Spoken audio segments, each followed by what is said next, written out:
नमस्कार, hot topic में आपका स्वागत है। मैं हूं अखिलेश शर्मा।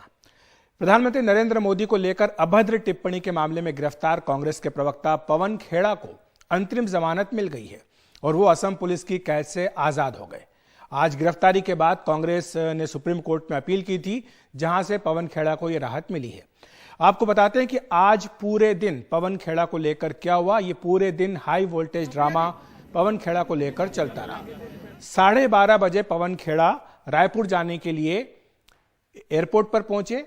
फ्लाइट में बैठ गए थे, लेकिन उन्हें फ्लाइट से उतार दिया गया और इंडिगो के मुताबिक पुलिस ने उन्हें प्लेन से उतारा। खेड़ा के साथ कई कांग्रेस के नेता भी फिर बाद में फ्लाइट से नीचे उतर गए। इसके बाद 12:30 से लेकर 1:30 बजे तक, यानी 1 घंटे तक दिल्ली एयरपोर्ट पर ही हाई वोल्टेज ड्रामा चलता रहा। इन तस्वीरों में आप देख सकते हैं कि विमान के बाहर कांग्रेस के नेताओं ने धरना दिया, नारेबाजी की और इसके साथ साथ पुलिस के साथ बहस करते हुए भी कांग्रेस पार्टी के नेता वहां पर दिखाई दिए। 1:30 बजे असम पुलिस ने पवन खेड़ा को गिरफ्तार कर लिया एयरपोर्ट से और पीएम मोदी पर अपमानजनक टिप्पणी को लेकर जो एफआईआर की गई थी असम में, उसे लेकर उनकी गिरफ्तारी की गई। 2 बजते ही खेड़ा की गिरफ्तारी के खिलाफ कांग्रेस पार्टी सुप्रीम कोर्ट पहुंच गई। 3 बजे मुख्य न्यायाधीश की अगुवाई वाली पीठ ने सुनवाई की। 3:30 बजे सुप्रीम कोर्ट ने पवन खेड़ा को अंतरिम जमानत देने का निर्देश दिया। इसके बाद खेड़ा ने माफी भी मांगी है और वो भी बिना शर्त लिखित माफी मांगेंगे, ये मुख्य न्यायाधीश की ओर से कहा गया। खेड़ा के खिलाफ एफआईआर, सारी एफआईआर जो अलग अलग राज्यों में है, उन्हें मिलाने को लेकर यूपी और असम सरकारों को नोटिस भी जारी किया गया है। और अब आपको विस्तार से दिखाते हैं कि यह हाई वोल्टेज सियासी ड्रामा कैसे पूरे दिन सुर्खियों में छाया रहा।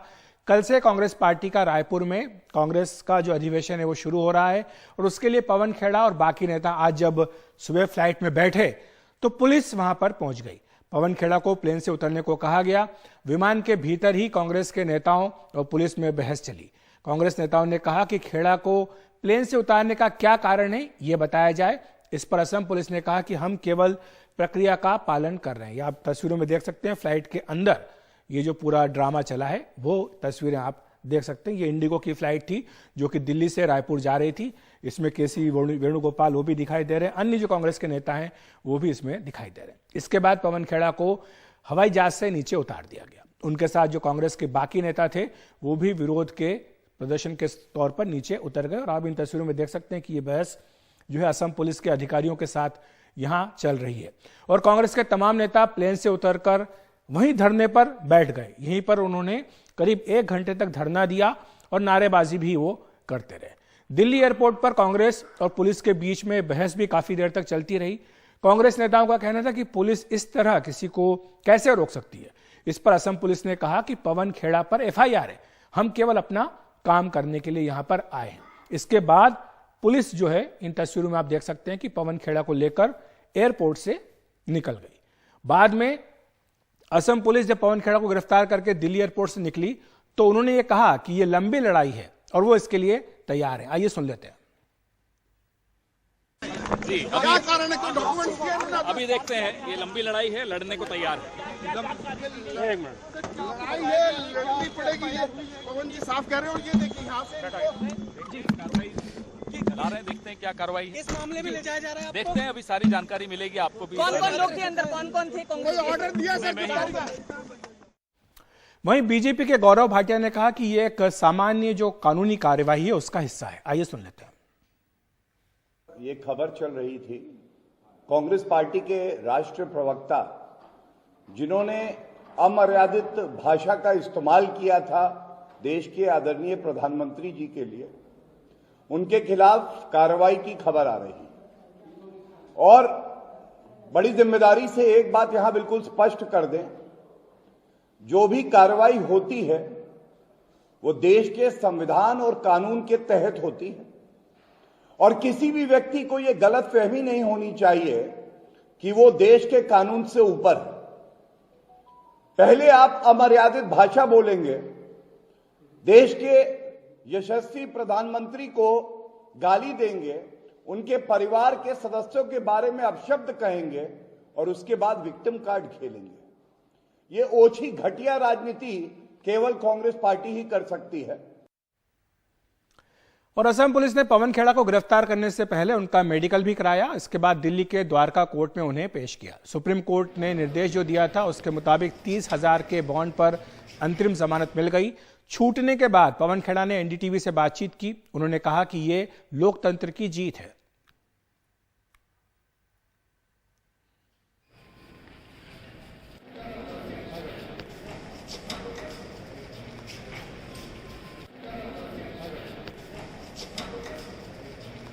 देख सकते हैं कि द्वारका कोर्ट में उनकी पेशी हुई थी, जहां पर कि उन्हें सुप्रीम कोर्ट के आदेश के अनुसार अंतरिम जमानत मिल गई थी। और रिहा होने के बाद उन्होंने क्या कहा, आइए सुन लेते हैं। इन तस्वीरों में आप देख सकते हैं कि ये रिहाई के बाद वो बाहर निकले थे, तब उनकी ये तस्वीरें सामने आई थी। और इसके बाद एनडीटीवी से भी उन्होंने बातचीत की है, उसे सुन लेते हैं।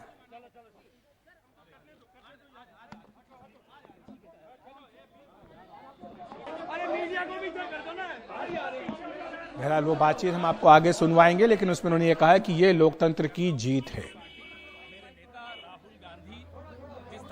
और अब बात करते हैं दिल्ली नगर निगम की, जहां पर बीती देर रात स्टैंडिंग कमेटी के चुनाव के दौरान आम आदमी पार्टी और बीजेपी पार्षदों के बीच जबरदस्त भिड़ंत हुई, बवाल हुआ।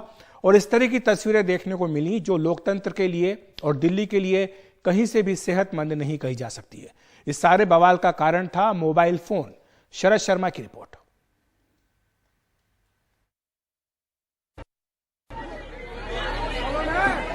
बीजेपी की मेयर उम्मीदवार रेखा गुप्ता पोडियम तोड़ रही हैं, माइक तोड़ रही हैं।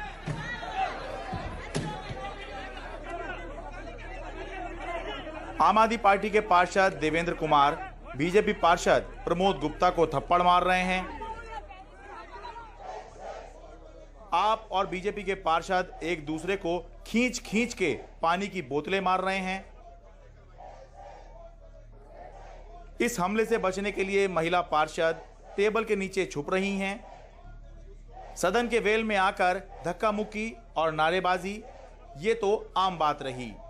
एमसीडी में जो चुनाव हार गए हैं, जो उन्हें जनता का जनादेश स्वीकार करने को तैयारी नहीं है। ये चौथी बैठक है आज, जहां पे वो बार बार लड़ाई झगड़ा गाली गलौच मार पिटाई कर रहे हैं।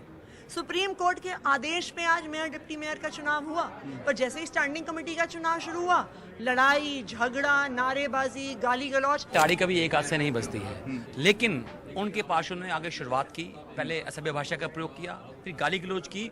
उसके बाद तो हद ये हो गई ना, हाथ छोड़ दिया हमारे काउंसलर पे। फिर दोनों में आपस में लड़ाई शुरू हो गई। और मैं बीच बचाव करते हुए उनके हाथ जोड़ रहा कि भाई आप झगड़ा ना करें, लेकिन उन लोगों ने एक भी नहीं सुनी। दिल्ली नगर निगम में मेयर डिप्टी मेयर चुनाव के बाद स्टैंडिंग कमेटी चुनाव के दौरान बहुत ही शर्मनाक तस्वीरें देखने को मिली। बुधवार सुबह 11 बजे शुरू हुई सदन की कार्यवाही पूरे दिन के बाद पूरी रात भी चली और पूरी रात बवाल मचा रहा। और इसकी जड़ था मोबाइल फोन। निगम के सदन में स्थायी समिति के 6 सदस्यों के चुनाव के लिए वोटिंग चल रही थी। जब 40-50 वोट डाले गए थे तो बीजेपी ने ऐतराज किया कि पार्षदों को वोटिंग के दौरान मोबाइल फोन साथ ले जाने की इजाजत क्यों दी गई है। इसको लेकर आपत्ति हुई, हंगामा हुआ, सदन स्थगित भी हुआ और आखिरकार मेयर ने बीजेपी की बात मान ली। लेकिन फिर बीजेपी ने मांग करी कि जो वोट डाले गए हैं वो फिर से डलवाए जाएं। बीजेपी का आरोप था कि निगम में गुप्त मतदान होता है, लेकिन आप पार्षदों ने बैलेट पेपर की फोटो खींचकर गुप्त मतदान का उल्लंघन किया है। मेयर ने कहा कानून के जानकारों से उन्होंने बात की है और कहीं ये नहीं लिखा कि वोटिंग के दौरान मोबाइल नहीं ले जा सकते।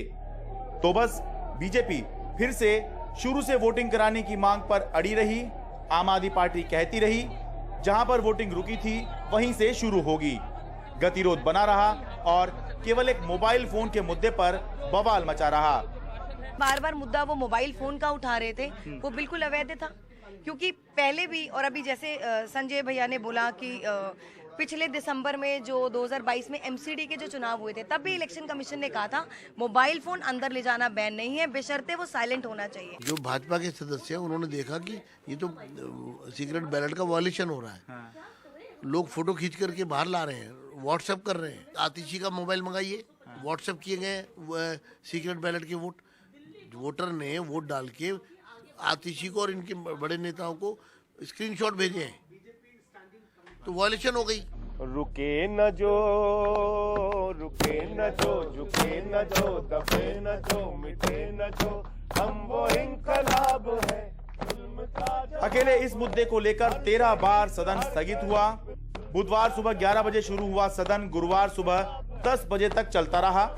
आखिरकार शुक्रवार सुबह 10 बजे तक के लिए सदन स्थगित कर दिया गया। आम आदमी पार्टी अभी भी इस बात पर अड़ी है कि वोटिंग जहां रुकी थी वहीं से शुरू की जाएगी, जबकि बीजेपी भी इस बात पर अड़ी हुई है कि वोटिंग शुरू से करवाई जाए। कुल मिलाकर फिलहाल शुक्रवार को भी इस मामले का समाधान मिलता नजर नहीं आ रहा। नगर निगम की असली सरकार मानी जाती है स्टैंडिंग कमेटी। स्टैंडिंग कमेटी के 6 सदस्यों का चुनाव होना है। आम आदमी पार्टी ने 4 उम्मीदवार खड़े किए हैं, बीजेपी ने 3 उम्मीदवार खड़े किए हैं, यानी उम्मीदवार हैं 7, सीटें हैं 6। मतलब ये कि दोनों पार्टियों में से किसी एक के उम्मीदवार की हार तय है और दोनों में से कोई पार्टी नहीं चाहती कि ये हार उसके उम्मीदवार की हो। इसलिए दोनों तरफ से ताकत पूरी लगी हुई है, गतिरोध बना हुआ है। दिल्ली से मैं शरद शर्मा, एनडीटीवी इंडिया।